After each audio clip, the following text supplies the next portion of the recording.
ನಿಮ್ಮ ಸಮಸ್ಯೆಗಳನ್ನು ಶ್ರೀ ಗುರುರಾಯರ ಬಳಿ ಹೇಳಬೇಡಿ, ಸಮಸ್ಯೆಗಳಿಗೆ ಹೇಳಿ ನಮ್ಮಲ್ಲಿ ಗುರುರಾಯರಿದ್ದಾರೆ ಎಂದು. ಇಲ್ಲೊಂದು ರಾಯರ ಮೂರ್ತಿ ಇದೆ, ಎಷ್ಟು ಚೆನ್ನಾಗಿ ಮಾಡಿದ್ದಾರೆ ಅಂತೀರಾ. ಶ್ರೀ ಗುರು ರಾಘವೇಂದ್ರ ಸ್ವಾಮಿಯವರ ಬೃಂದಾವನಕ್ಕೆ ಹಚ್ಚೋದಕ್ಕೆ ಗಂಧನ ತೇಯ್ತಾ ಇದ್ದಾರೆ. ನೋಡಿ ರಾಯರನ್ನ ನೋಡೋದಕ್ಕೆ ಎಷ್ಟು ಭಕ್ತ ಸಾಗರ ಹರಿದು ಬಂದಿದೆ ಅಂತ. ರಾಯರ ಮಠದಲ್ಲಿ ಒಂದು ಪವಾಡನೆ ನಡೆದೋಯ್ತು. ಇಷ್ಟು ಮಂತ್ರಾಕ್ಷತೆನ ಶ್ರೀ ಗುರು ರಾಘವೇಂದ್ರ ಸ್ವಾಮಿಗಳೇ ನಮಗೆ ಕೊಟ್ಟರು. ರಾಯರ ಆಶೀರ್ವಾದ ಸದಾ ನಮ್ಮ ಮೇಲಿರುತ್ತೆ. ಹಾಗೆ ನೋಡಿ ಇಲ್ಲಿ ಶ್ರೀ ಗುರು ರಾಘವೇಂದ್ರ ಸ್ವಾಮಿಗಳು ಕಾಣಿಸ್ತಿದ್ದಾರೆ.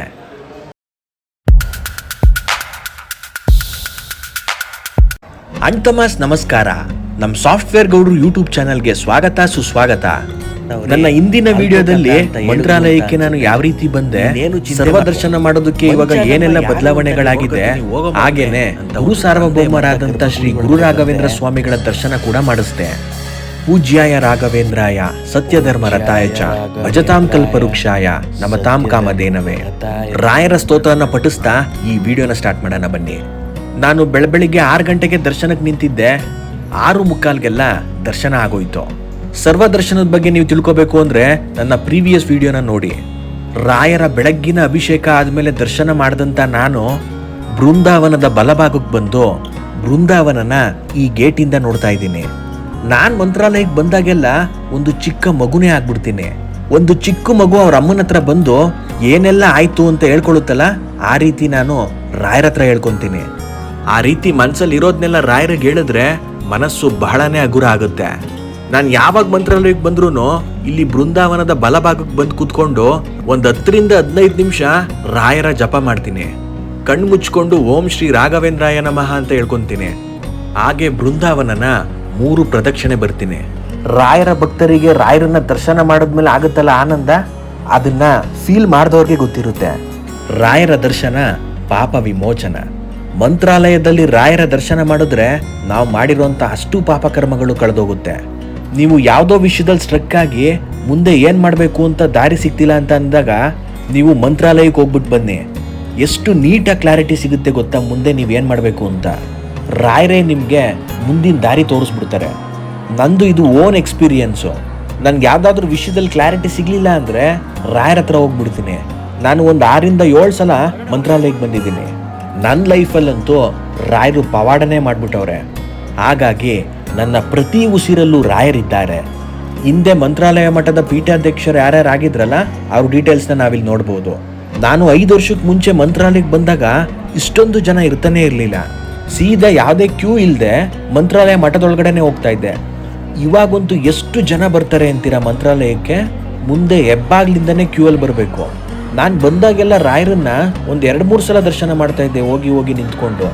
ಆದರೆ ಇವಾಗಂತೂ ಒಂದೇ ಸಲ ದರ್ಶನ ಮಾಡೋದಕ್ಕಾಗೋದು. ಆದರೂ ನಾನು 2 ಸಲ ದರ್ಶನ ಮಾಡಿದೆ. ಅದನ್ನ ಮುಂದೆ ತಿಳಿಸ್ತೀನಿ. ಮಠದೊಳಗಡೆ ಬೃಂದಾವನದ ಮಾಡೆಲ್ಲು ಮತ್ತೆ ಪೀಠಗಳನ್ನ ಇಟ್ಟಿದ್ದಾರೆ, ಅದನ್ನ ನೋಡ್ಕೊಂಬನ್ನಿ.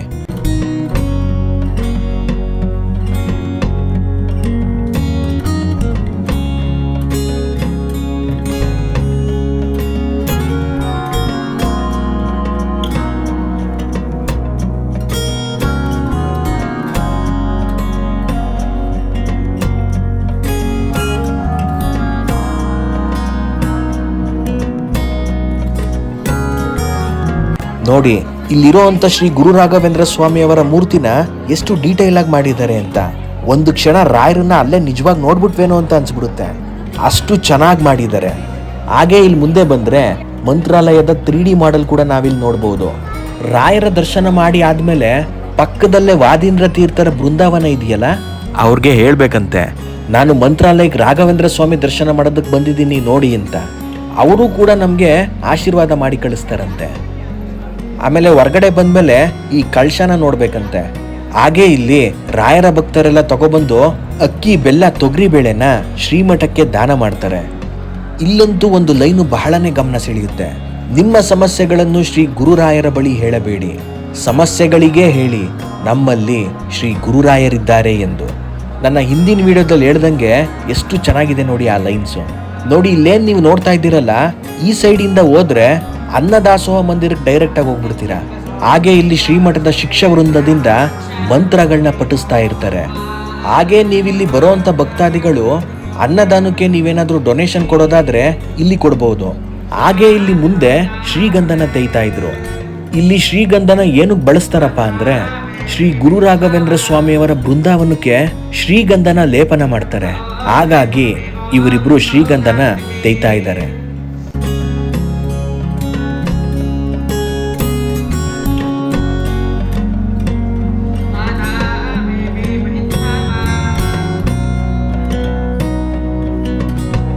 ನೋಡಿ, ಬೆಳಗ್ಗೆ 6:45ಗೆ ಎಷ್ಟು ರಾಯರ ಭಕ್ತರು ಬಂದಿದ್ದಾರೆ ಅಂತ.